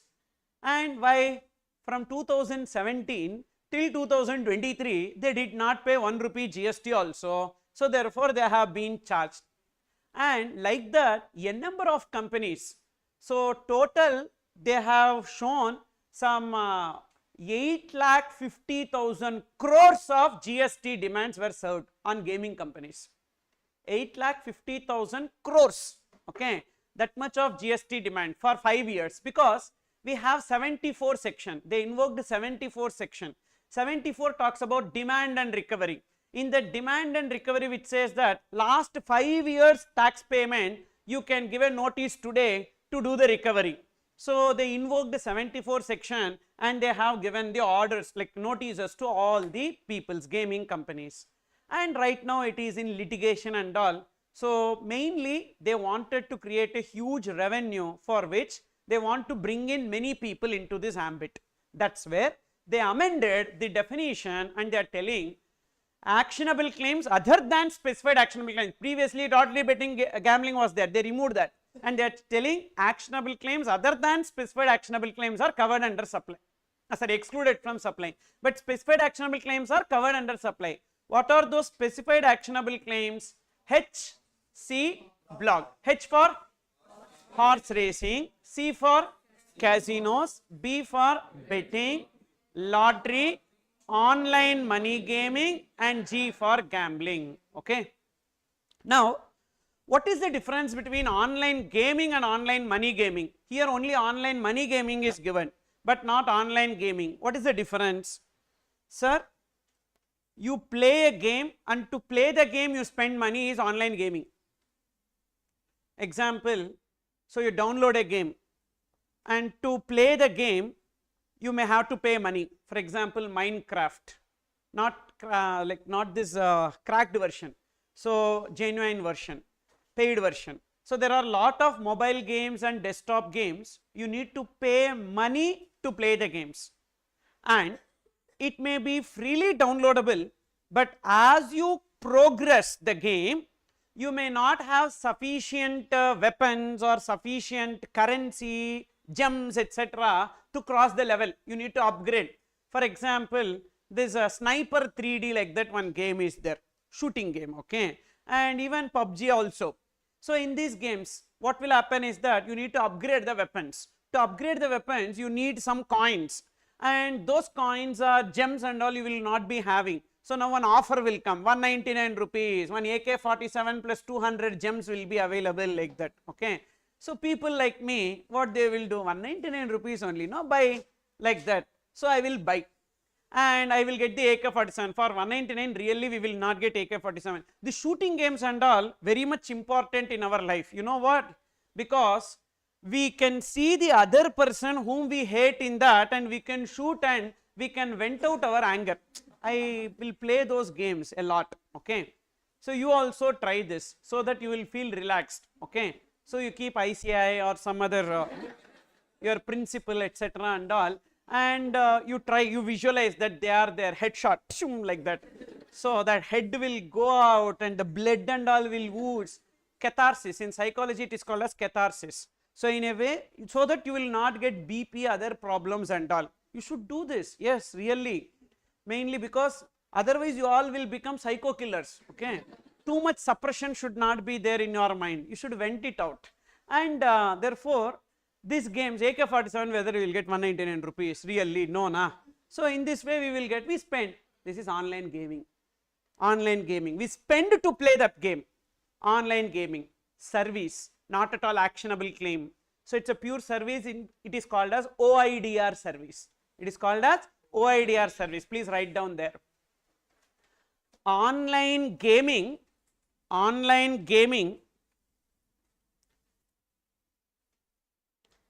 So already I have given there, online gaming means offering a game on the internet or an electronic network and includes online gaming. Okay. So you write there, online gaming falls under OIDR services. Online gaming falls under OIDAR services.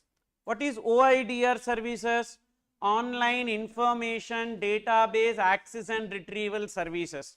Under that category, this online gaming will be coming. Service. But online money gaming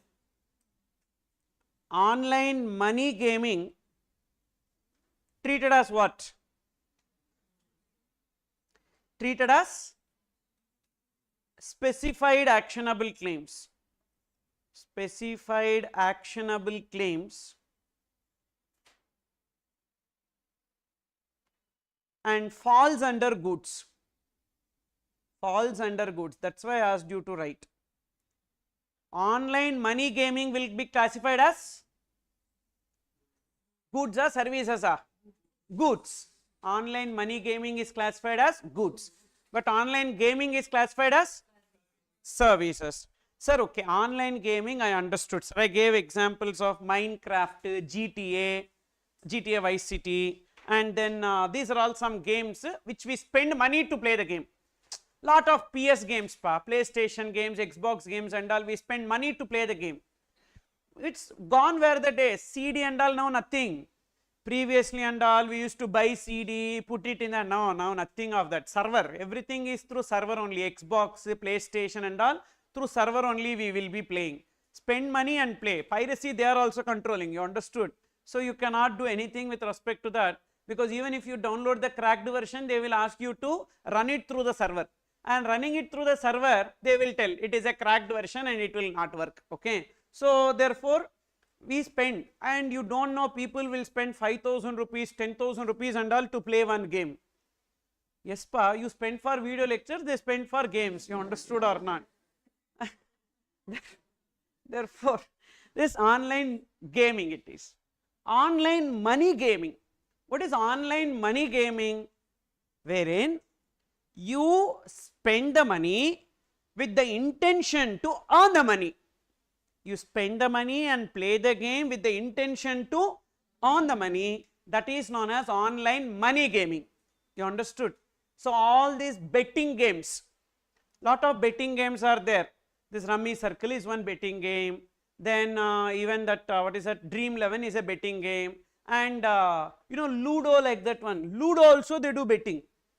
Yes, Ludo. Who will win first? They will get the money. Everything is betting game. Lot of betting games are there. Okay, 1xbet.com, parimatch.com. A number of betting games are there. You just Google betting games. So around some 10 pages of betting games you will be getting. A number of betting games are there. Okay, and people will be playing those games, and sometimes they earn, sometimes they lose. Many times they lose only. Okay, so this online money gaming, see the wording, means online gaming. See, that is also online gaming only, in which the player pay or deposit money or money's worth, including virtual digital assets, crypto, including crypto. Need not spend rupees.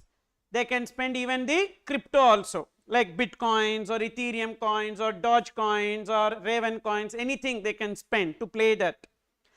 In the expectation of winning money or money's worth, underline, in the expectation of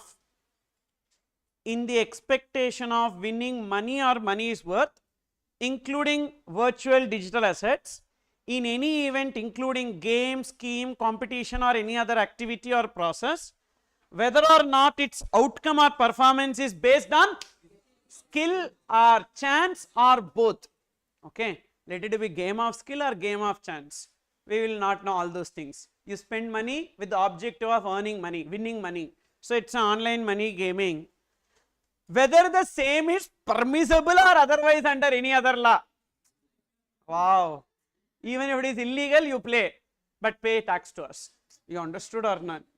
we need money, pa. You die also, we don't bother, okay? You do whatever you want, legal or illegal. If it is illegal, some other law will come and see. But GST law, you have to pay GST. Whether the same is permissible or otherwise, under any other law for the time being in force, then it will be called as online money gaming. Okay. So remember, online gaming is not covered under actionable claim at all. That's treated as service. But online money gaming is covered under specified actionable claim. Okay. Then because they may ask a question, which of the following is specified actionable claim, like a MCQ? In that they will confuse you with online gaming and online money gaming. Be careful, online money gaming is only specified actionable claim, but online gaming is not. Both appear same, okay, but there is a difference in that. And so tell me, what are the specified actionable claims? H, C, blog. H for C and B, betting. L, lottery. O, online money gaming. Then G, gambling. Horse racing, you know. Casinos, you know. What is casino? When you go to that place, you deposit the money, they give you chips, not potato chips. This is different chips. Color chips will be there. So using the chips you can play, and you will lose sometimes, sometimes you will win, and again whatever chips that you won, you redeem it and you will get the money. So that is called as casinos. And mainly in casinos different games are there. Mostly it will be poker games. Mostly it will be poker. And then betting, you know. Lottery also, you know. Online money gaming, just now I explained. And gambling. So what is this gambling, sir? What is this gambling? Everything. It's like, you know, today Ayodhya Ram Mandir is opening. Will issue happen or not? Like that, two people will sit and gamble on that. Okay. So that will be called as gambling. You understood? Everything and everything. Okay, India will win or Pakistan will win. So this particular person will score how many runs. So everything in their life, when there is a chance, on that chance they try to bet, that is called as gambling. Okay. So but it will not happen online and all.